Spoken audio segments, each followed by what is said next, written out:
வணக்கம் மக்களே, நம்ம சேனலில் ஃபர்ஸ்ட் டைம் பார்க்குறவங்க மறக்காமல் சப்ஸ்கிரைப் பண்ணிக்கோங்க. இப்போ நம்ம பார்க்க போகிறது சிந்து பைரவி தான். நம்ம சிந்து வந்து பார்த்திங்கன்னா, நம்ம சிந்துவும் சிவாவும் வந்து கல்யாணத்தில் எடுத்த அந்த கல்யாண ஃபோட்டோவை வந்து பார்த்திங்கன்னா ஃப்ரேம் பண்ணி வந்து அன்னபூர்ணி வந்து நம்ம சிந்துகிட்ட கொடுக்குறாங்க. அதை எடுத்துகிட்டு வந்து பார்த்திங்கன்னா ரூமில் மாட்டுறாங்க.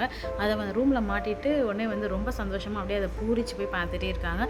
மகா அந்த சைடாக க்ராஸ் பண்ணும்போது என்ன பண்ணிகிட்டு இருக்காங்கன்னு எட்டி பார்க்குறாங்க. உடனே வந்து செவுத்தில் வந்து அந்த ஃபோட்டோ தொங்குறதை பார்த்துட்டு உடனே மகா வந்து ரொம்ப டென்ஷன் ஆகிடுறாங்க. உடனே வந்து நான் உனக்கு இந்த கல்யாணம் நடந்ததே நான் வந்து வெறுக்கிறேன், இதில் என்னென்ன ஃபோட்டோ வேறு எடுத்து வச்சுட்டு அதை ஞாபகப்படுத்துறதுக்கு பார்க்குறியா அப்படின்னு சொல்லிட்டு வந்து பார்த்தீங்கன்னா ரொம்ப கோவப்பட்டு அது எல்லாத்தையுமே வந்து உடச்சி போட்டுடுறாங்க.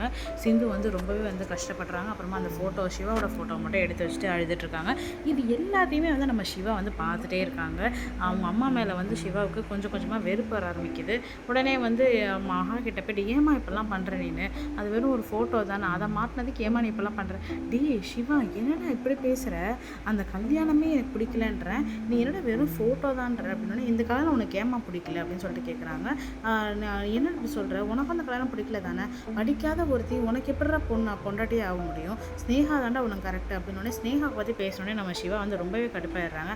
ஸ்னேகாவை பற்றி நீ பேசாத, அவளை எதுக்கு நான் லவ் பண்ணேன்னு எனக்கே தெரியல, எனக்கு அவளை லவ் பண்ணது ரொம்ப அருவருப்பாக இருக்குது, அசிங்கமாக இருக்குது அப்படின்னோடனே என்னடா சொல்கிறேன், என்னடா ஆச்சு அப்படின்னோடனே உடனே நடந்த எல்லாத்தையுமே வந்து இந்தமாரி அவள் வந்து இந்தமாரி காசுக்காக இப்படிலாம் பண்ணிட்டா அப்படின்னோடனே இதில் என்னடா இருக்குது அப்படின்னு சொல்லிட்டு மகா கேட்குறாங்க. என்ன இதில் என்ன இருக்குன்ற, டாக்டர் தொழில்ன்றது எவ்வளோ ஒரு புனிதமான தொழில்னு உனக்கு தெரியுமா, அவள் என்னென்னா வந்து இது பணத்துக்காக செஞ்சிட்ருக்கா, 2 பேர் ஒரு உயிரையே எடுத்திருக்கா, அவள் வந்து இதில் தப்பு இல்லையா அப்படின்னு சொல்லிட்டு கேட்கவும், இதில் என்னடா இருக்குது, இங்கே பாரு, அவள் எது பண்ணாலும் அதில் ஒரு காரணம் இருக்கும்டா, அவள் ஏன் செஞ்சா நீ கேட்டியா, இவ்வளோ கோவப்படுறிய அப்படின்னோடனே நீ என்னம்மா அவளுக்கு சப்போர்ட் பண்ணிகிட்டு இருக்க அப்படின்னோடனே அதெல்லாம் எதுவும் இல்லை, அவள் ஏதாவது உங்களுக்கு கொடுத்தாளா அப்படின்னு சொல்லிட்டு நம்ம சிவா வந்து கேட்குறாங்க. அதெல்லாம் எதுவும் எனக்கு கொடுக்கலையே, நான் அவள்கிட்ட எதுவும் வாங்கலை, நீ வாங்காதன்னு சொன்னதுக்கப்புறம் நான் வாங்குவேனா அப்படின்னோடனே அவள்கிட்ட அதுதான் நான் இதோட அவள் சங்காதமே நமக்கு வேண்டாம், இதோட அவள் கூட பேச்சுவார்த்தை யாரும் வச்சுக்காதீங்க அப்படின்னு சொல்லிட்டு சிவா அங்கே வந்து சொல்லிட்டு கிளம்பிடுறாங்க. உடனே மகாவும் ஐஸ்வர்யா வந்து பார்த்திங்கன்னா என்னம்மா அண்ணா இப்படி சொல்லிட்டு போகுது அப்படின்னோடனே அதாண்டி எனக்கு ஒன்றும் புரியலை,